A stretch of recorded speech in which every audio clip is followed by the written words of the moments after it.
Sorry, it made me accept a little command there. Hello, everybody. Welcome to RBCM Outside. And today it's Orcas with Mark Leiren-Young, and you can see him off in the distance there. I'm going to introduce him in a minute. So welcome. Thank you so much for joining us today. And my name is Liz Crocker, and I'm a learning program developer. My pronouns are she, her, and I'm on the learning team at the Royal BC Museum. And I am in the beautiful Lekwungen territory of the Lekwungen speaking people, also known as the Songhees and Esquimalt First Nation. And our topic today, orcas, killer whales or orcas are really important in origin stories for the Lekwungen people. And so we're hopefully going to share a link with you. If not, I can attach it to the recording actually, that has some Lekwungen names for different animals that live in the ocean. So we'll hope to share that with you later. But as always, I'm just very grateful to be able to live and work in this incredibly beautiful place. And I would be remiss if I didn't mention that it's June 3rd. So it was still only days ago that we all heard about the 215 bodies of children that were found at the residential school in Kamloops. So I wanted to acknowledge that as well. And I'll get Jenny to share a link to on our learning portal. We have a pathway about residential schools and reconciliation. And it's a good place to start if you don't know anything about residential schools. There's lots of links in there that'll take you to other places for deeper learning as well. And our next RBCM Outside is in 2 weeks on Thursday, June 17th at 12 p.m. And I'm going to be out in Sydney. It's Orcas month in June, so it's just orcas everywhere, you've probably noticed. And we have our Orcas exhibition on right now at the Royal BC Museum, of course. And so I'm going to be with Tina Kelly from the Shaw Center for the Salish Sea out in Sydney, and we are going to be focusing on how to watch for whales from the land-based whale watching, especially looking for orcas. So join us in a couple of weeks for that. And yes, so my special guest, Mark Leiren-Young, hovering over there with his beautiful orcas mask, is an author, and I am told we have most of, if not all of his books at the bookshop at the Royal BC Museum. So come on down and grab some orcas books written by Mark. And yes, he's written, his most recent one is Orcas of the Salish Sea, correct? Orcas of the Salish Sea, and also The Killer Whale That Changed the World is an incredibly provocative read. Highly recommend. And Mark is also just an all-round orca keener. He's a big fan. So what we just imagine is we've just been having a great conversation, and we're just going to continue it. We're in a location where we very well could see orcas. So I thought I've got some questions I want to ask Mark. And if you have any questions that you want to ask Mark, we're going to give lots of time for questions today as well. So what I'm going to do is turn my camera around. That was probably a bit fast. Sorry if I made you a little motion sick there. There we go. So I'm going to have Mark right over there. But I'm going to unmask for you. Unmask. Thank you, Mark. And what I was just saying to Mark before we started is if you can see over in the distance over there. Yeah, I mean, you could, if you point, Mark, that way, because there over there, you can see the yellow bits of looks like gorse over there. So just about a month ago, I saw some orcas down there from there. About 4, I think they were bigs, the transients, because they had the short dorsal fin. So and they were about 100 meters off the shore. I was driving by and I saw a whale watching boat and I saw a bunch of people. So I pulled over and I looked, and sure enough, I got a great look at them. So cool. Which was so super cool. So we are in a place where we know orcas could be. So we are going to keep an eye out for them. I've got my trusty binoculars. I'll stand here since there's our best shot at. Awesome. Orcas are hams. So what? Oh, seriously. Okay. When you were out looking for orcas, on camera, they have a tendency to show up. Yeah. It's kind of amazing. Yeah. Give us a story. Okay. My best story about that. No, this is one of the funniest things that I've learning about orcas is that every single orca researcher has an impossible story, just absolutely, totally implausible. And mine is that my wife and I were making a movie about Granny called The 100-Year-Old Whale, and that's on CBC Gem right now. And we were told, no one's seeing Granny right now. She's basically hanging out with her friend Onyx, and they're staying a little ahead of J-pods. They're tough to spot. And then I got a phone call saying we've spotted Granny. And from Eagle Wing Whale Watching, they said, look, we're going to take you right up. And so they basically hopped us on a boat, just us, and a wildlife photographer, and we raced out to see Granny. And Granny greeted us with tail slaps, and then she did a spy hop. This is all on camera for a documentary about Granny. And then there's this incredible moment. It was twilight. Now, if you know anything about making movies, that's called magic hour. That's when the sky is perfect, right? And movies do anything to get magic hour. So here it is, magic hour, and most of J-Pod is swimming behind the boat in this beautiful, beautiful light. And Granny's off the side, and Raina's saying, "Can I please take a photo behind the boat?" I went, "I don't care if those orcas behind us start to hula." Like, Granny's our star. And a moment later, Granny does this phenomenal breach, perfect breach. And you can hear the Brett who runs Eagle Wing, who's been watching whales for like 20 years, and the wildlife photographer, and they sound like 4-year-old goes, "Oh my God, oh my God, oh my God, it's Granny, it's Granny, it's Granny." And then you can hear me going, "Please tell me you got the shot. Please tell me you got the shot." And sure enough, we got the shot. And then she breaches again just to make sure we didn't miss it. And afterwards, I'm talking to Brett and Clint, and I'm saying, "So you must see that all the time." They said, "No, we've been watching whales for like 25 years. We've seen Granny breach 5 times. 2 of them were today." Right? So, Wow. you know, and then we thought, okay, well, there must be lots of footage of Granny breaching. None. Like, we were looking for the entire time for a movie. No, they're the 2 shots that we have that now end our movie. Very cool. So, yeah. Well, and that makes me think of, in my description for this program, I said, where do we humans and orcas intersect? Where do we overlap? Why should we care about them? And also that made me think of, I've heard you mention stories of every scientist you've ever talked to about orcas has a very strange story about a psychic phenomenon. Is it? What is it? What do you want? I don't know what you want to call it. Eric Hoyt, who's written more books about orcas than almost everybody else combined, said that he'd heard a theory that orcas can tell who the friendlies are, and they just show up for us. And so many of the people who've devoted their lives to studying orcas have a phenomenal story about their first encounter with orcas, where they sort of showed up to say hi. Lance Barrett Leonard, who's one of the top orca researchers, talks about orcas showing up when he was on a kayak and he just moved here. Alexandra Morton, who everybody knows now for work with around salmon farms, but originally an orca expert.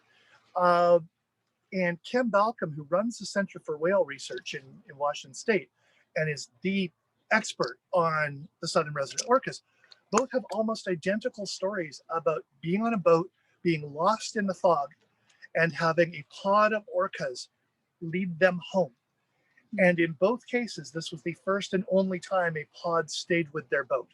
So I don't know what's going on. That, wow. But the orcas saved their lives in both those stories. And it was so weird to me that the stories were identical that I found myself double checking my stuff, like double checking my facts, going, I must be getting confused. This can't. 2 of the biggest orca researchers in the world can't possibly have the same story. And they do. So it's astonishing. But wow. Yeah, there are stories of orcas showing up. The other part of this is that orcas seem to be able to sense trouble. So in we talk about our history with orcas, and our history with orcas is kind of nasty. One of the reasons we switched from orcas to orcas from killer whale is hoping we'd be a little nicer to them.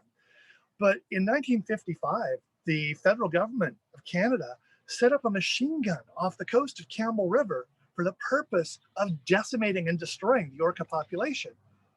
Those orcas did not go near the shore in 1955. So somebody put out the SOS. Yeah. My book, The Killer Whale Who Changed the World, is about Moby Doll, the first whale ever displayed in captivity. This whale was caught by the Vancouver Aquarium by accident. And a harpoon was set up off the coast of Saturna Island to kill an orca. And again, if you know anything about orcas and where they like to travel, the whales can be seen next to Saturna Island. And I mean next to, like, where that rock is from the coast, where that rock is over there from the waterline, almost all the time through the summer.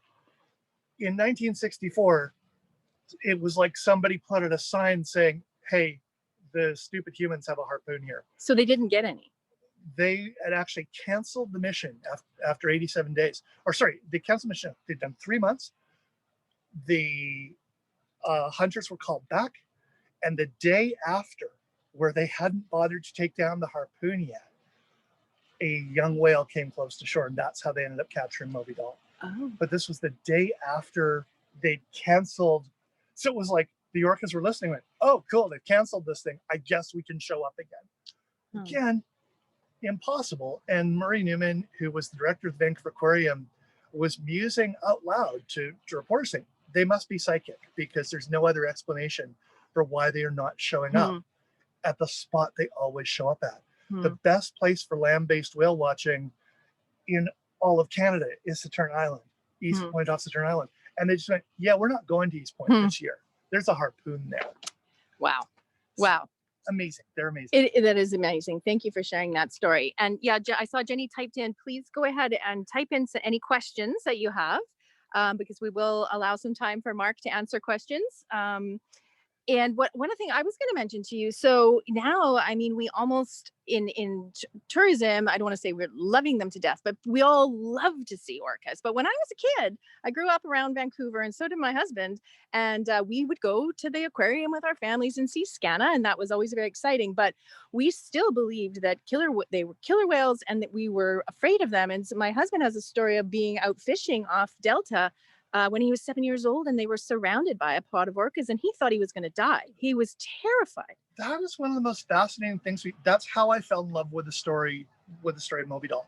Was I met the people who were still alive who were part of that expedition to catch and kill a whale. And then they accidentally caught this whale, Moby, and they all believed that at any moment this whale would come to, they thought, her senses, but and would attack. Like, basically, to me, this was first contact with an alien species, because the belief that humans had was that these orcas were the most vicious, the most ferocious animals on Earth other than ourselves. Because if you've ever seen them, I mean, they got the name killer whales because they kill other whales. And, you know, we use the term orca now because it sounds so friendly. It only sounds friendly because no one speaks Latin. Yes, right. What is the Latin? Orcinus orca basically means demon from hell. So if you thought orca meant, oh, cuddly panda of the sea, not so much. No. So it's the humans basically assumed that if these whales would kill other whales and flip seals into the air so that they could basically peel off their skins and eat them. And there are orcas who jump up on land in Argentina. We now know this happens in Washington State. Jump up on the beach to roll down and take the prey with them. They're pretty amazing hunters. Yeah. So people were scared. And John Ford, who was the person who discovered that orcas have distinct dialects or languages, he told me about being out on a boat when he was the age of your partner, and said he and his whole family thought the orcas were going to kill them because orcas surrounded the boat. And that was the belief. Yeah. So it's been astonishing seeing how we've gone from, really being terrified of them. People regularly shot them. People on fishing boats regularly shot these whales. I'm sure there's still whales out there who have bullet holes in them from, fishers going, well, they're dangerous, they're monsters, and they eat our salmon. So we're going to shoot them. And now loving them to death is actually a phrase I use in my book, in several of my books, because we did go from, oh, they're monsters to, wow, they're the best thing ever in an aquarium. And we wiped out a generation of the southern residents to display in captivity. So one of the reasons they ended up in so much trouble was because the southern residents were the ones who were nearest to shore. I should do the resident transient thing, shouldn't I? Yes. Okay. Yes, please. So if you're from BC, you've heard of this. Okay, everybody in the world has heard of the southern residents. They are the most famous whales in the world. So Moby was a southern resident. The southern resident orcas, Orus they're always called these days the critically endangered southern resident orcas. There's 75 of them right now. There's 3 pods, J, K, and L. They each have their own distinct dialects. In the 1970s, a scientist, Dr. Michael Bigg, came up, started cataloging orcas, and discovered a couple of things that were almost impossible for people to believe at the time. One was that there were 2 different types of orcas on the West Coast. We now know actually there are 3. That there were 2 different types of orcas in the Salish Sea. And he named the fish eaters resident orcas. They also stayed closer to shore. They sort of had more of a home base. And the mammal eaters, who were declared transients, they're now called Biggs orcas. If you've read about the orcas today, now it's the transients who are easier to spot. They seem, and the residents who move further afield because we've eaten most of their salmon. And there's also another set of orcas in the Salish Sea known as offshores, and these ones specialize in sharks. They have terrible teeth because sharks have really rough skin. Right, that's sandpaper skin. Sandpaper skin, denticles. Yeah. Okay, thank you for that. And I just, there was a comment from Janet McDonald, who we all know and love and miss. Hi, Janet. Just to remind us that Mark Leiren-Young wrote the exhibit text for our exhibit that's on right now, Orcas, Our Shared Future. So if you haven't been down, or next time you're down to see the exhibit, yeah, if you're reading that, that is such dynamic, engaging text that you wrote for the exhibit. That is pretty much the coolest writing job I've ever had in my life. I grew up in BC, and I remember going through the Royal BC Museum. Well, I used to hang out as a kid there because my dad worked at the legislature. And so when he was working, I would disappear into the old town and I'd watch movies and stuff like that. And then my friend Bob was working behind the scenes at the museum. I remember walking through going, wow, I wonder who gets to write these panels. Ah, so the idea that I got to write the panels, like that's super what I was talking about when I was in high school. Super cool. Right?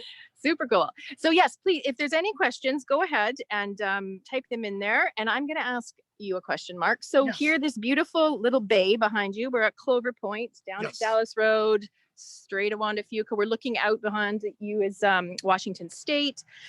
I saw orcas there last month. So is this a good habitat for orcas? What's going on in this habitat here? Oh, our habitat used to be wonderful for orcas. It's why there were so many salmon here. We've, like we've done with most spots on Earth, we've messed this up. Victoria's infamous for having dumped our sewage into the oceans, untreated for years. Right here where we're standing. Oh, wonderful. So, the orcas here deal with pollution. They deal with acoustic pollution, which is something people never used to think about. But orcas are primarily acoustic creatures. They hunt using echolocation or biosonar sound. So people have started becoming conscious of the fact that we may not hear the sound underneath the water from the propellers. They do. And it makes it harder for them to communicate, harder for them to hunt. So there are a lot of challenges for orcas out here. It's why the population of the southern residents is in so much trouble. And it's interesting because when I did my movie about Granny, the 100-year-old whale, there were people, mostly fans of SeaWorld, who kind of trolled us on social media and went, no whale could live this long. And I'm going, okay, aside from the fact that even the scientists that know her are going, the youngest Granny was in her 80s. And Ocean Sun's out there, and we know that I think she's in her 80s now. If these orcas are in their 80s in the Salish Sea, then it's hard to believe that there aren't orcas who are over a century old in northern areas that are not polluted, where there's still fish. I mean, the images, I've got some of this in my book for kids, Orcas Everywhere, the images of orcas chasing herring in Norway, where they're still abundant. I'm kind of going, there's got to be a 100-year-old whale out there. There are 200-year-old bowhead whales. We know this because we found spears from the bowhead whales. We now know there are Greenland sharks up north. They can live over 400 years. They don't really hit adolescence till they're 100. Wow. So we know that animals can live phenomenally long lives in northern colder waters. So, and with animals that live a long time, there's a lot of passing down of culture and information to the young, right? Well, this is one of the other amazing things about orcas. They're one of the only species in the world where the females have a prolonged life beyond menopause. And when I was learning this, my background isn't science. My background's comedy and playwriting and journalism.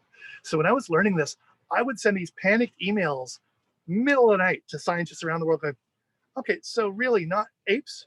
And they're going, no, Mark, not apes. Just at the time, it was just orcas and pilot whales. And now I think it's orcas, pilot whales, narwhals, and 2 others, all marine species besides us, where the grannies live a long time. Females live a long time past their reproductive years. And the evolutionary theory behind this is known as the grandmother hypothesis, which is that grandmothers, their wisdom is more important than their ability to reproduce. So they are knowledge keepers. They are passing on knowledge. These are matriarchal societies.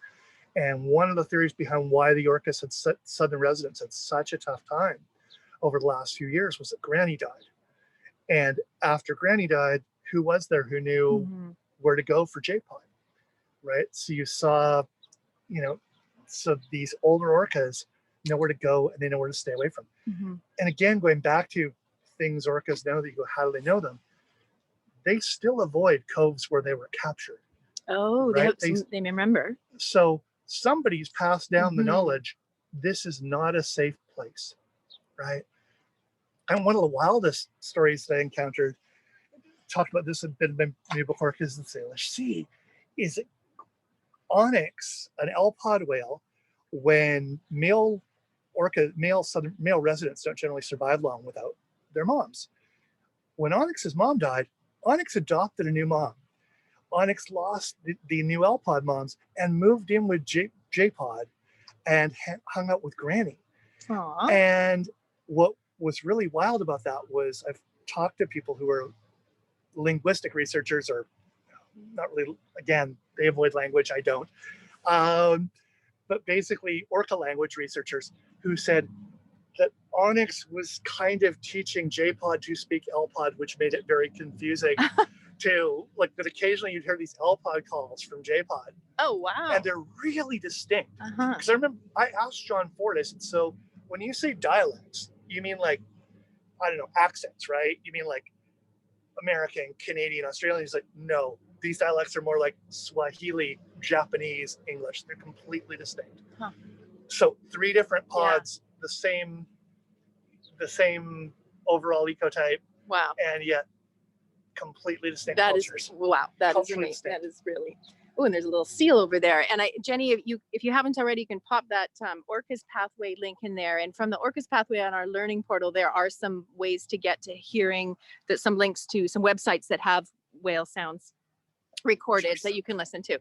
So are there any questions from our attendees out there? Because there has been one question from Sherry about how long is the granny whale. I don't know if that means how large the species is or how long the film is, or both. Okay, the movie's 15 minutes. CBC Gem, I'll post a link underneath the museum site. But 50 or 10, 15 or 50? Sorry? Minutes. How many minutes? 15. 15. 15. And I did post the link in the chat and in the comment section. Thank you. But Granny, the estimates of her age ranged up to 104 when she died a few years ago. Wow. Well, I was going to ask while we're waiting, see if there's any other questions. So I've heard that. Oh, do you see the sea lion? Can you guys see the sea lion? Oh, cool! Right there. Right there. Okay. Wow. Can we get Mark and this? It'll come back up again. So it does not appear to being chased by any orcas. So but this is no, just far. Being a ham. There it is. I don't know if you can see that. Oh, so cool. There's a comment, Jenny. I don't know if you want to read that. There's just a comment about if you see a marine mammal in distress in BC, there's the Marine Mammal Rescue Center, and they put in the phone number for that, which is great. Oh, thank you. Yeah, thank you. Absolutely. And I'll read it out. It's the 604-258 SEAL. SEAL is 7325. And we have a couple of more questions if there's time. Yes. Perfect. Nice. One of them is, are orcas dangerous?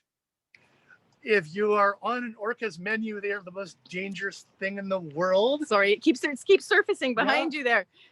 So if you're a salmon, they're very dangerous to you. If you're a southern resident, if you run into a southern resident or a northern resident, if you're a stingray in New Zealand, they're very dangerous. In terms of being dangerous to us, there is no evidence at all of any orca ever harming a human. And what is amazing is the lengths that whales go to avoid hurting us. And this isn't just orcas.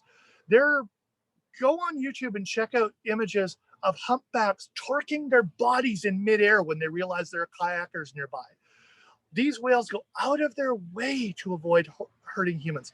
Paul Watson, founder of the Sea Shepherd Society, he tells a story about his first encounter and the day that he realized he decided he owed orcas owed whales his life.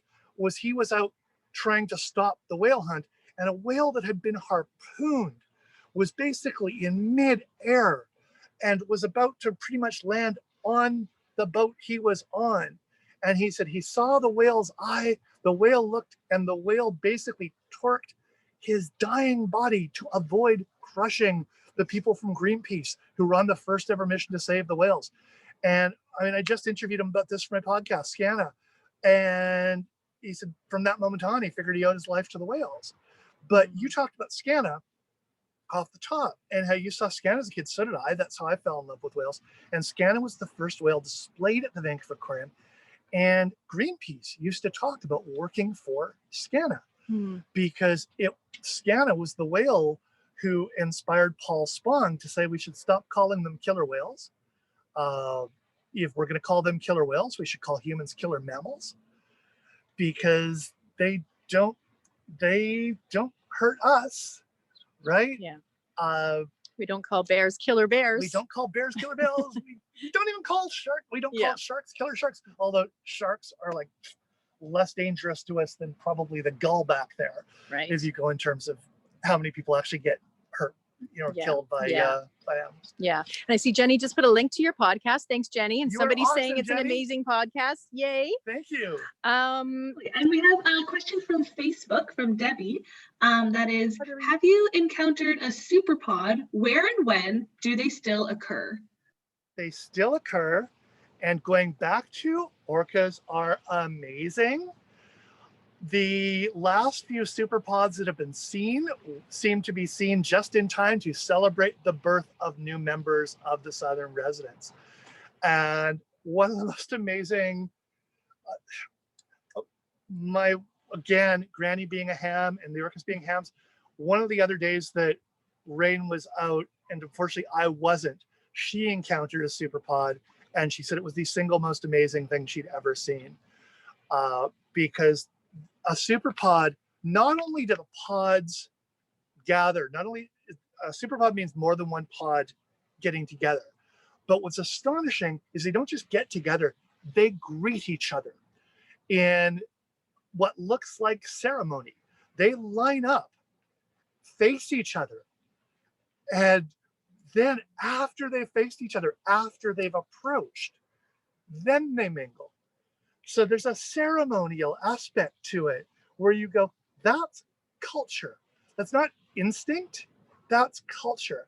And if you're checking out the Disney Channel, there's an amazing series James Cameron just produced that talks all about the culture of different types of whales. So the culture of orcas, the culture of humpbacks. And I think it's so important to realize these animals have a culture. So we're not the only ones. No, we're not only are we not the only ones, but you started off asking, why should we care? And seriously, if we encountered anything close to this intelligent, in our probes of outer space, we go, we found intelligent life. I'm like, yeah, we found intelligent life. We found these orcas. Like, there are more animals that do a lot more and are a lot smarter than. I think wolves get together like that in big packs and come together and haven't seen each other for a while. Oh yeah. But I mean, I'm doing the new book on sharks, and I'm learning about studies showing that lemon sharks have friends. Like, there's so much about animals we don't know, but with the orcas, it's unambiguous. They have cultures, they have languages. It's one of the reasons that we're talking about this before we went online. I'm pretty evangelical about not using the numbers to describe these whales unless you are a scientist. That, there are 3 whales featured in the wonderful exhibit at the museum, and one of them is Ruffles. Like, they're all 3 members of JPOD. They've done life-size replicas of these whales, which are just astonishing to look at. I was finally able to go in and see them. And you've got Ruffles, Slick, and Scarlet. And if you remember this amazing photo that went viral of this baby whale doing this perfect breach, I'm friends with photographer Clint. He was out with us the day we saw Granny, and Clint said it must have been the day she was learning to breach, because she just kept going over and over and over and would not stop. And he has hundreds of photos like this of this just happy baby whale. Aww. And again, going into impossible things, the first day that I was reading, I was invited to East Point to do a reading of my new book for kids. Off Saturna Island? On Saturna Island. And I had never seen JPOD there. This was the summer that Tahlequah carried her dead daughter for 17 days. And I thought, these whales are breaking my heart. I can't keep writing about them. I don't know if I have it in me to keep telling their stories. And as I'm getting ready to read from my book for the first time to anyone, this is still in rough draft forms, somebody shouts whale. Now, this is the same place they harpooned Moby Doll, which started me on this ride. Somebody shouts whale, and all of JPOD is off East Point, and they just danced and partied for about 30 minutes. So, you own me. That's it. You own me. You can't stop now. No.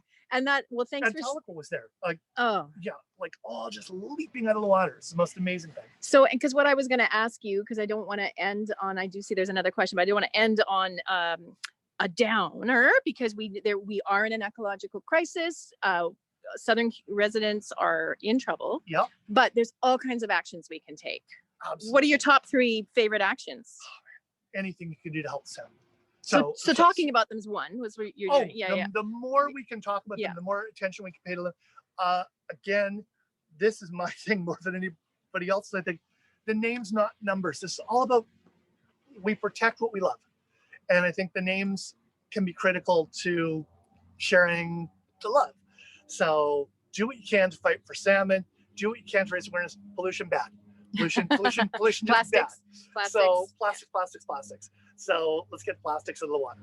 And Janet's just put the new babies. There's been some new babies recently. There's been a nice little baby boom, which is one of the coolest things about the exhibit, is that while the exhibit was coming together, several new members of the Southern residents were born, and those are celebrated in the exhibit. And the latest birth, L125, the only reason I'm using the number is because there's no name yet. The Center for Whale Research, the Whale Museum in Friday Harbor has 4 names that you can choose from. So this is your chance to help name a whale. Oh, that'd be exciting. And baby's mom's name was Surprise. So that's great. Yeah, so Love you can it. go name a whale. Love it. And we're almost out of time. I saw somebody ask, do orcas eat sharks? Offshore orcas. Okay. Oh, well, sorry, was that that the question, Jenny? Am I reading that right? Yes, that is correct. Okay. So offshores, who are Sailor Sea orcas and Pacific, they eat sharks. But also, I just interviewed a guy who runs a shark museum in South Africa, and we were talking about the orcas that are eating great whites there. And he says it's basically just a pair of them who are named Port and Starboard. And Port and Starboard have figured out that if you tip a great white shark over in just the right way, they are immobilized, and it makes it really easy to eat their livers. So they're working as a team. They work as a team. So they hunt it. Basically, they hunt like the mammal-eating orcas. I guess they're. So it's a skill. It's a skill. And different orcas develop different hunting techniques. But these ones just went, I wonder if we flip this thing over. So orcas are geniuses. Yeah. Fantastic. Thank you, Mark. And Jenny, I know we're over time, but is there maybe one pressing question if we've got any? There's one. It's not about orcas, but it's about, do you see any otters a lot around this area as well, like other types of sea creatures? Yes, I've seen river otters down here, and we just saw a sea lion. There's seals. There's lovely birds down here.